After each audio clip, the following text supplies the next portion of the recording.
11 has issued a special marine warning for Lake Michigan from Sheboygan, Wisconsin to Wind Point, Wisconsin, 5 nautical miles offshore to mid-lake until 9:15 a.m.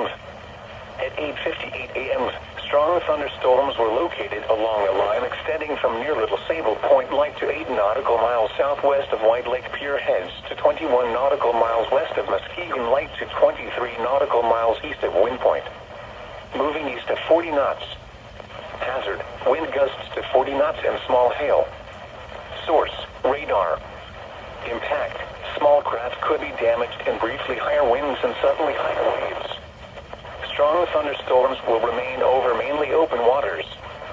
Move to safe harbor immediately as gusty winds and high waves are expected.